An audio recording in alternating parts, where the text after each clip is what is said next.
Hey guys, welcome back to Supposedly Fun. I'm Greg. Today I am here to talk to you about some of the best and worst mothers in literature because Mother's Day is coming, so I figured why not dive into this very important topic. So let's start with the best. Why not? And the first one I got to talk about, probably one we can all agree on. I think this is probably one of the most popular, consensus great mothers in books that you could find if you ran out of the street and did a poll. It's Molly Weasley from the Harry Potter books. I am holding up Harry Potter and the Deathly Hallows because I think one of Molly Weasley's crowning moments happens in this book. No spoilers, but if you've read this book, you probably know exactly what I'm talking about. She is the most, like I said, the most readily identifiable great mother in modern literature. She's warm, she's caring, she's tough, she loves fiercely and will do anything to protect her family. And as an added bonus, she almost single-handedly gives Harry Potter the family he needed by stepping in as a mother figure for him. Some of my favorite parts throughout the series were those moments where she showed up for Harry Potter at a time when his mother otherwise would have. So, Molly Weasley, probably the best, maybe the best. I don't know. Let's see. Next is Sharon Rivers from James Baldwin's If Beale Street Could Talk. She is a wonderful mother. She is patient. She's understanding. She provides her children with a great compass to help them steer their lives. She tries to help them be a force for good in the world. And she is patient enough that if they have troubles, they can come to her and talk to her. And when her kids need her help, she will be willing to go to the ends of the earth, or in this case, Puerto Rico, in order to help them, even though she doesn't speak Spanish, she can't drive a car. She's basically throwing herself out in the ocean without a life preserver.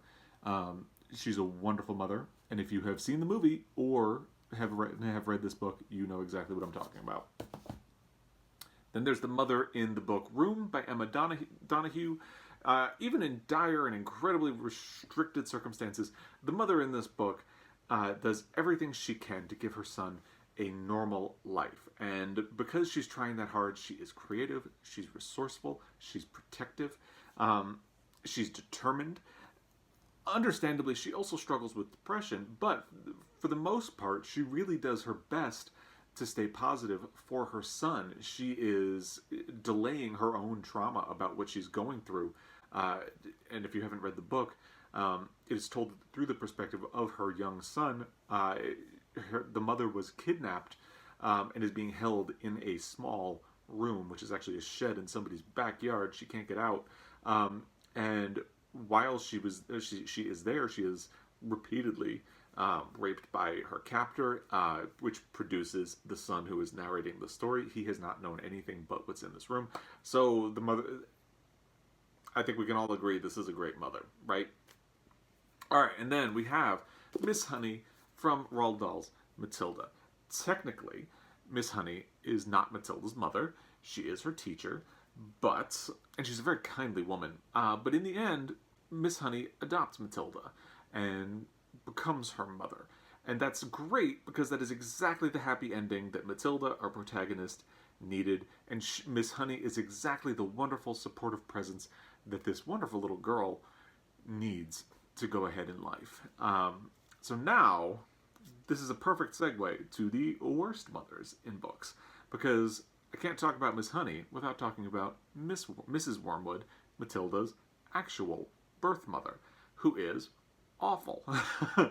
The reason it's such a happy ending that Matilda ends up with Miss Honey is that her mother is just appalling and negligent. She's a mess. She has this brilliant daughter who is just wonderful, and she fundamentally does not care about her. So it's a good thing that Matilda ends up with Miss Honey. All right, moving on to the worst, we got to talk about Margaret White from Carrie, obviously. I mean, do I even really need to explain why Margaret White is a terrible mother? So she is the mother to the telekinetic wallflower title character of Carrie, and her religious enthusiasm represses her daughter to an abusive extent. leaving her with no joy in her life at all. And poor Carrie even gets bullied at school because she doesn't know what menstruation is.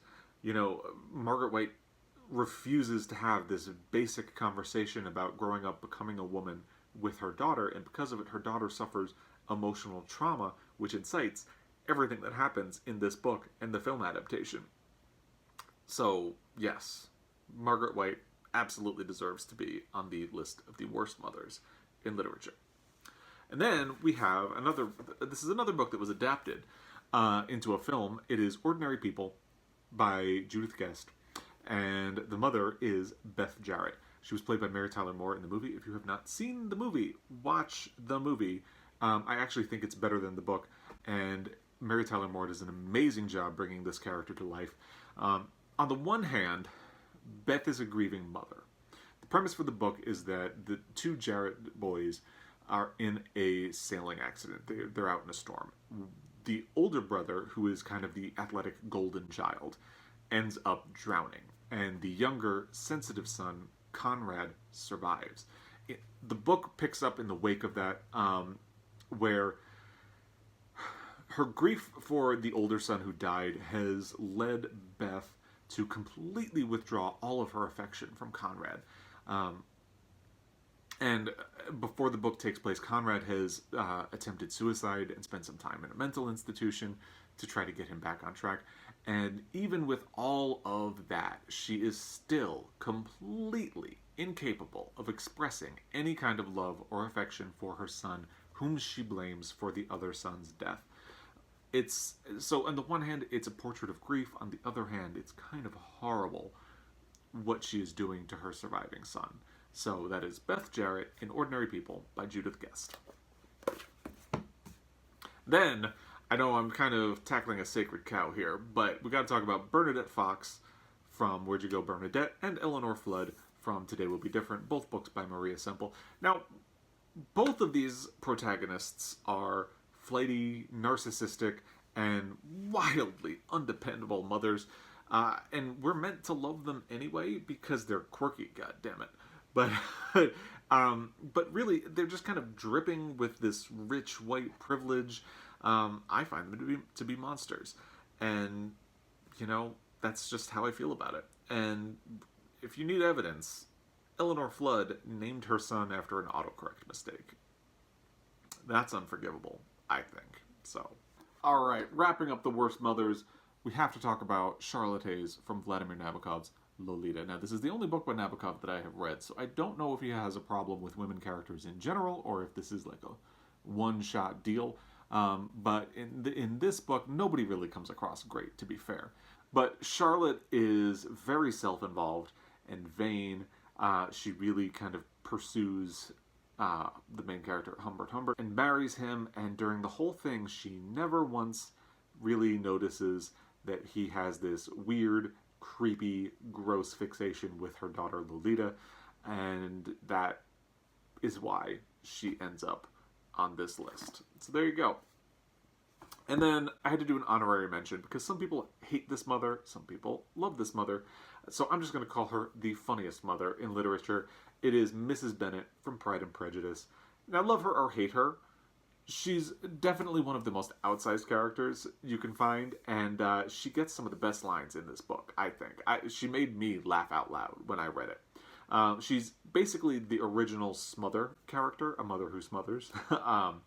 She is so determined to marry off all of her daughters that how it gets done almost doesn't matter.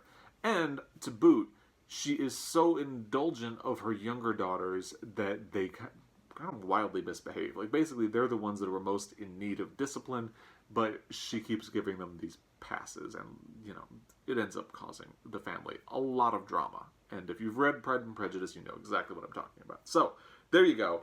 Those are my best and worst mothers in literature. If you disagree with any of these choices, let me know. If you think there's anybody else on this list, or not on this list, that should be here, please let me know. I did a little bit of Googling to try to get some inspiration for some of this. And one person who showed up on a lot of people's lists is Marmee from Little Women.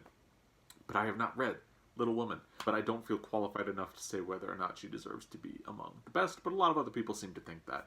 So, Like I said, let me know what you think about that. And by the way, if you think I need to read Little Women, let me know that as well.